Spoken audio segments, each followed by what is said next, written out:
Right, back to wine. We're in search of a California guru, someone I'm hoping can get James over his fear of terroir. I hope that what he will show you is that he's got various different soils. And I know that you get all uppity about the French terroir and, oh, it is all in the soil and all this kind of stuff. But give him a chance, okay, to see if he can persuade you that the different soils on his property create completely different flavors in the wine. Oh, a dog. It is a dog, James. Yes. Hello, mate. Dog. We're actually here to meet a man, James, a revered Rhone Valley grape expert, John Alban. Glad you're here. This must be James. You're John. Welcome. Hello, John. Sorry, I was delayed by your dog. Yes, they have that effect on folks.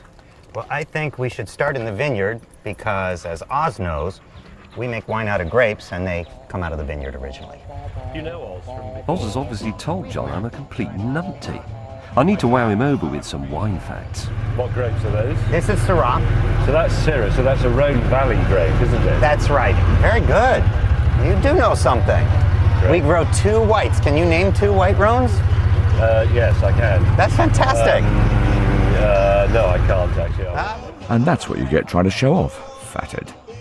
John takes me back to basics with an explanation as to why the Californian climate is so suited to winemaking. But if this is April here, and this is October here, is that in Europe, the climate ascends and descends roughly like that. In California, the climate tends to run more like that. And so you have a period much hotter in Europe, but far more significantly, you have this area. And this area in California means that we can keep ripening and ripening and ripening without any fear of frost, and in most areas, almost no fear of precipitation. It won't rain. This is the key part. And that is a wine fact. If James can grasp that simple sketch, maybe John can get him to accept the French terroir concept he so hates. What I want to show you is if you look under these rows, you'll see that this soil is full of rather large cobble-sized rocks. And these cobbles are very important because they're not just on the surface, they run throughout the soil profile, which means a couple of things. When the sun arrives in the spring and the soil starts to warm up, well, this rock warms up pretty darn fast in the sunlight. The roots detect the heat and the roots tell the vine, wake up, it's spring. But we're gonna walk down about 15 rows. These cobbles disappear, and because of that, that soil heats up much slower. Maybe I need a drink. This bloke is talking about the significance of stones, and I'm finding him interesting. Let's walk down here, because we don't have to go very far. Well, obviously not, because you're an American. You'd have driven if it was more than 20 And yards. since I'm in California, Just a stone's throw away, there is a very different structure to the soil. whatever cobbles were there are fractured and broken down into rocks, and because of it, more soil can accumulate, and these vines are picked 3 or 4 weeks later. Does that mean you're becoming a bit like the French now? Are you going to use the word terroir at any second?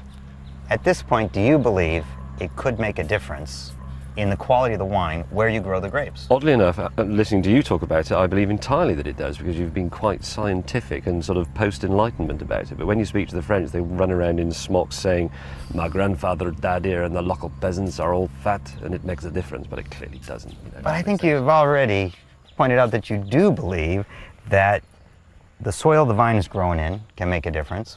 The climate that the vine is grown in can make a difference. Come up with a new term, and I will embrace it. What should we call it? Fluff. Fluff. Very good. At last, someone has got James to accept the concept of terroir. And now, as I said, I need a drink. Well, you're going to get 2. Smells very good. Up. You've got to taste the difference between the wines made from the vines in that ultra-rocky and in the mildly rocky vineyard. These wines come from the same year, they're made in the same way. The only difference is the stony soil. Right, I'm going to go for the big boulders first.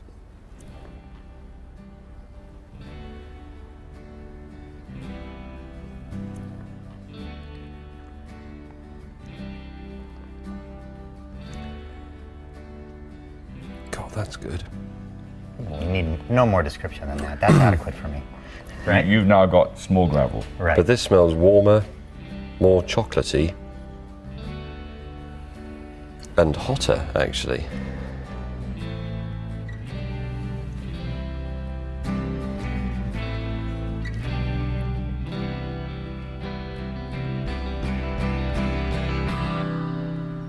Wow, that's the best glass of wine I've ever had. By say that a little miles. louder? I don't Seriously, know. that is just remarkable. Have you tried this? Actually, no, get your own. It's really fantastic. So you're going to ask me to describe the differences. This is smoother. The difference isn't that subtle, actually. And it is the same sort of taste, but this one is more chocolatey. It's easier to drink, and it's more liberal. No, really, that is the best glass of wine I've ever had. How much is it a bottle, roughly? That's about $80. So Is it? what is that in your system? So, to us, by the time it gets to us, probably 50 quid. 60 probably. 60 quid, that's quite expensive. I'm sorry about that. I was hoping I was going to be able to say, and it's only £8. But it's not, it's at least 60. It's rather more. Well, what do you know? James May, the people's champion of affordable wine, is now panting to pay 60 quid for a single bottle. I leave John's vineyard happy that I'm not the wine dunce he thought I was, but worried that I might be on the way to becoming a wine ponce, and annoyed that Oz's stupid schedule means we're back on the road. As I predicted, that man produces an extremely good wine.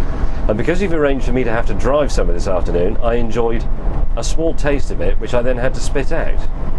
So as usual, you've arranged for me to go and see one of your posh mates on the pretense of educating me about wine, and really you're using me as a chauffeur. Deny it. Guilty as charged. After that lesson in quantum wine theory, we need to get back into the spirit of the region. So we're off to see one of the new generation of Rhone Rangers. 10 miles inland and 1,300 feet up, the Saxon vineyard is run by a genuine, rootin'-tootin', gun-totin' grape grower. Justin Smith is my kind of winemaker. He's under 50, he wears sunglasses and a pork pie hat, and looks a bit like Pete Doherty, but does something useful.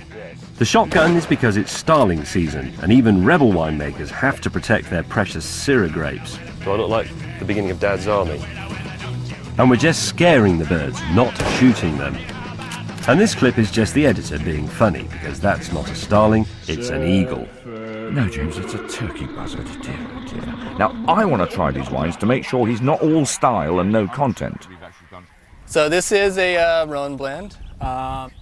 Fairly equal parts Grenache, Syrah, and Mourvedre. I'm getting a real perfume off it, almost sort of rose petally perfume, but rich strawberry, raspberry fruit as well. That's rather good, actually. It's very good. Thank you very much.